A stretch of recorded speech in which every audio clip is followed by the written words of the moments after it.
Bupati Kerinci redam warga blokir jalan.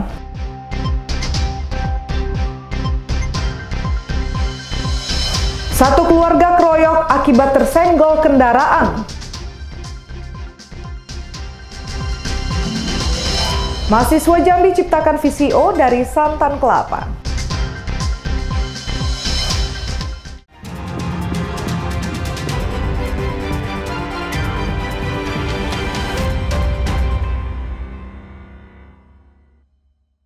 Halo, selamat pagi saudara, apa kabar Anda pada pagi hari ini? Menemani pagi Anda, Kompas Jambi kembali hadir dengan beragam informasi penting dan menarik dari berbagai wilayah di Provinsi Jambi. Bersama saya Sucianisa, inilah Kompas Jambi selengkapnya, hanya di Kompas TV, independen, terpercaya.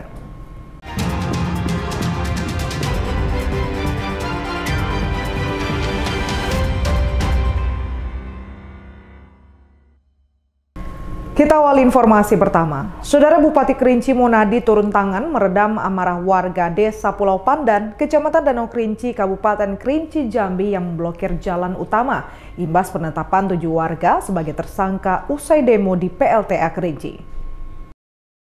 7 warga Desa Pulau Pandan, Kecamatan Danau Kerinci, Kabupaten Kerinci, Jambi ditetapkan polisi sebagai tersangka pasca aksi unjuk rasa di proyek PLTA Kerinci. Ratusan warga demo menuntut pihak PLTA menyelesaikan ganti rugi lahan yang hingga kini belum terrealisasi.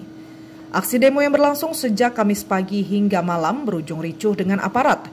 7 warga pun ditahan sebagai tersangka. Hal ini sebagai bentuk protes warga memblokir jalan Jambi Kerinci hingga menghambat aktivitas kendaraan.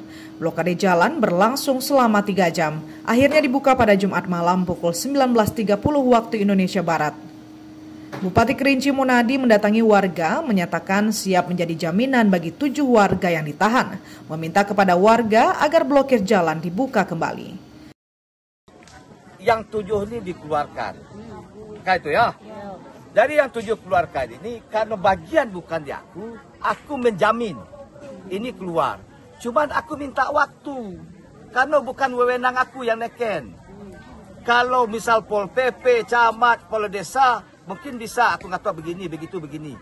Ya, nah, ini karena pihak kepolisian, aku minta janji paling lama. Paling lama 3 hari. Paling lama. Kalau bisa malam ini, karena ini bagian dari orang lain. Aksi protes terhadap PLTA Kerinci ini bukan kali pertama. Warga menolak kompensasi 5 juta rupiah dari pihak PLTA karena dinilai tidak sebanding dengan kerugian lahan yang hingga kini belum kunjung terselesaikan. Wiradani Damani, Kompas TV Jambi.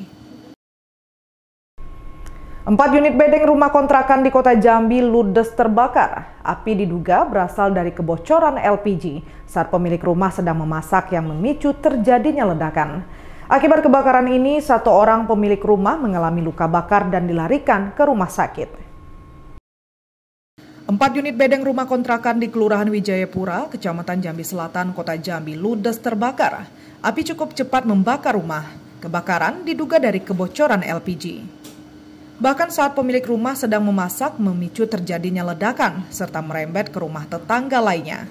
Akibat kebakaran ini, 1 orang pemilik rumah mengalami luka bakar dan dilarikan ke rumah sakit. Api baru bisa dipadamkan setelah petugas pemadam kebakaran Kota Jambi tiba di lokasi mengerahkan 6 unit mobil pemadam. 18.05 kami menerima laporan dari tim Informasi Penanggulangan Kebakaran Kota Jambi dan 112 yang di mana ada 4 unit rumah yang terbakar. Dan kita menurunkan 6 armada karena sangat padat lokasi yang terjadi kebakaran ini. Dugaan api berasal dari waduk yang sedang memasak dan menyambar kepada tabungan. Pada saat itu saksi mata ada suara ledakan dan diduga ledakan itu adalah dari tabung gas. Dan ada 1 orang korban jiwa, korban luka bakar, meninggal rumah. Dan sudah kita bawa ke salah satu rumah sakit yang ada di Masyarakat dihimbau untuk terus waspada dan berhati-hati saat melakukan aktivitas memasak. Pastikan LPG terpasang aman dan tidak bocor sehingga tidak menimbulkan kebakaran. Ratnasari, Kompas TV Jambi.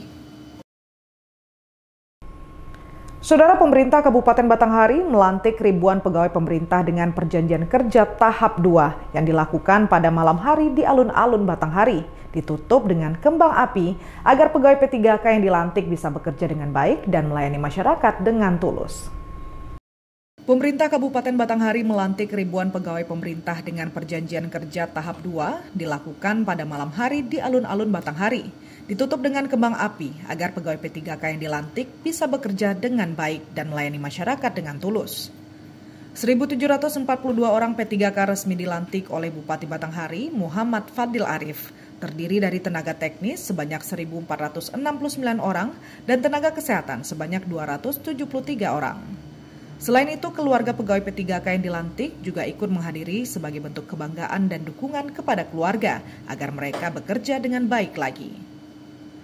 Ribuan pegawai yang dilantik merasa senang dan berterima kasih kepada Bupati Batanghari yang sudah mengangkat mereka sebagai pegawai pemerintah dengan perjanjian kerja. Dari ribuan pegawai yang dilantik, ada salah satu pegawai yang berusia 56 tahun mengaku bersyukur sudah puluhan tahun menjadi honorer, meski 2 tahun menikmati status sebagai pegawai P3K. Alhamdulillah kan, ya enggak nyangka-nyangka bisa masuk juga dari P3K itu kan. Selama ini jadi honor ya pikir kayak saya mungkin tidak bisa masuk lagi itu. Alhamdulillah Tuhan ngasih rezeki kepada saya itu. Ya jangan saya mengabdi pada Kabupaten Batanghari sebisa kemampuan saya kan untuk membangun istilahnya bagaimana kerja lebih baik lagi lah dari sebelumnya itu. Nah, itu ya. Pemerintah Kabupaten Batanghari berharap seluruh P3K yang baru dilantik dapat meningkatkan kinerja dan mematuhi seluruh aturan kepegawaian. Ya, hari ini kita ada tenaga kesehatan, kemudian ada tenaga teknis lain yang di perkantoran ya. Karena yang guru sudah banyak di tahap sebelumnya. Tenaga kesehatan juga sebagian besar di tahap sebelumnya, ini sisanya.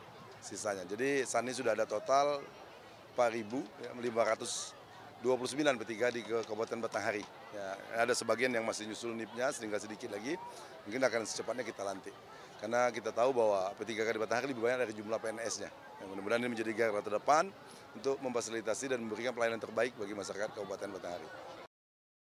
Dengan bertambahnya ribuan pegawai baru, pemerintah daerah optimis pelayanan publik di Kabupaten Batanghari akan semakin meningkat. Wiradani Damani, Kompas TV Jambi. Sempat terhenti pada tahun 2020 lalu, pembangunan terminal baru Bandara Fatmawati Soekarno Bengkulu akan dilanjutkan pada akhir Agustus mendatang. Ditargetkan pembangunan terminal baru ini rampung pada awal tahun 2026, sehingga dapat langsung difungsikan. PT Angkasa Pura akan memulai pembangunan gedung terminal baru dan Garbarata Bandara Fatmawati Soekarno Bengkulu setelah tahun 2020 lalu dihentikan. Pembangunan gedung dimulai pada akhir Agustus dan ditargetkan selesai pada bulan April 2026 mendatang. Pembangunan terminal ini sebelumnya terhenti di tengah jalan karena adanya sejumlah faktor, sehingga pada lanjutan ini pembangunan masuk dalam tahapan penyelesaian seperti pemasangan interior hingga pemasangan peralatan penunjang termasuk Garbarata. Selain penyelesaian bangunan gedung terminal, PT Airnav Indonesia juga tengah melaksanakan pekerjaan relokasi menara pengatur lalu lintas udara. Dengan adanya terminal baru ini diharapkan pelayanan dan kenyamanan bagi pengguna jasa penerbangan di Bengkulu dapat ditingkatkan, sehingga mendorong pertumbuhan ekonomi daerah serta memperkuat konektivitas Bengkulu dengan berbagai wilayah di Indonesia. Kita punya terminal lama dan juga terminal baru. Memang terminal baru belum bisa dioperasikan karena sebelumnya sudah dibangun namun belum sempurna. Dan rencananya tahun ini kita akan sempurnakan. Apa yang kita lakukan? Ini pembenahan terkait dengan fasilitas dan juga infrastrukturnya. Jadi kita tambah juga Garbarata 1, kemudian ada sistem mekanikal, kelistrikan, dan lain-lain. Terminal baru ini ditargetkan mulai beroperasi pada bulan Mei 2026 mendatang. Bayazil Al-Raihan, Kompas TV Bengkulu. Aksi unjuk rasa warga Desa Pulau Pandan, Kecamatan Danau Kerinci, Kabupaten Kerinci Jambi kembali memanas. Warga menuntut tanggung jawab Yusuf Kala selaku bos PLTA Kerinci terkait ganti rugi lahan yang belum tuntas. Aksi unjuk rasa warga Desa Pulau Pandan, Kecamatan Danau Kerinci, Kabupaten Kerinci Jambi kembali memanas. Warga menuntut tanggung jawab Yusuf Kala selaku bos PLTA Kerinci terkait ganti rugi lahan yang belum tuntas.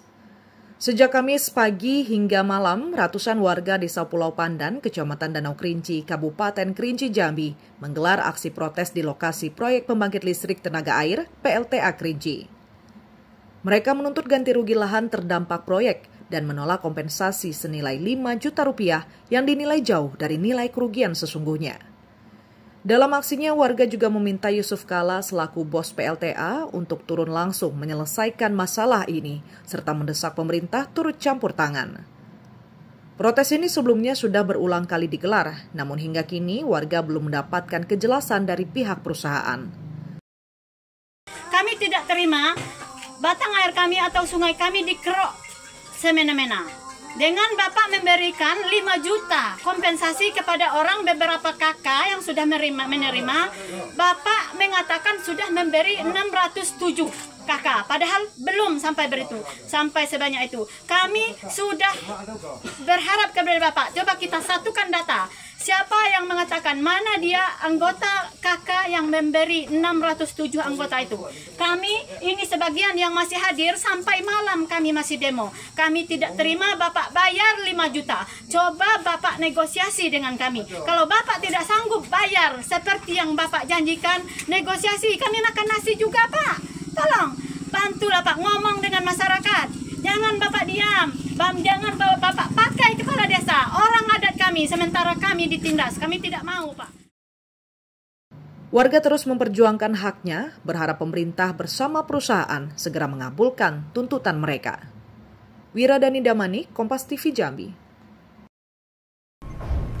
Saudara Kompas Jambi akan selanjutkan setelah jeda berikut dengan sejumlah berita menarik, antara lain satu keluarga keroyok akibat tersenggol kendaraan. Nantikan informasi selengkapnya sesaat lagi.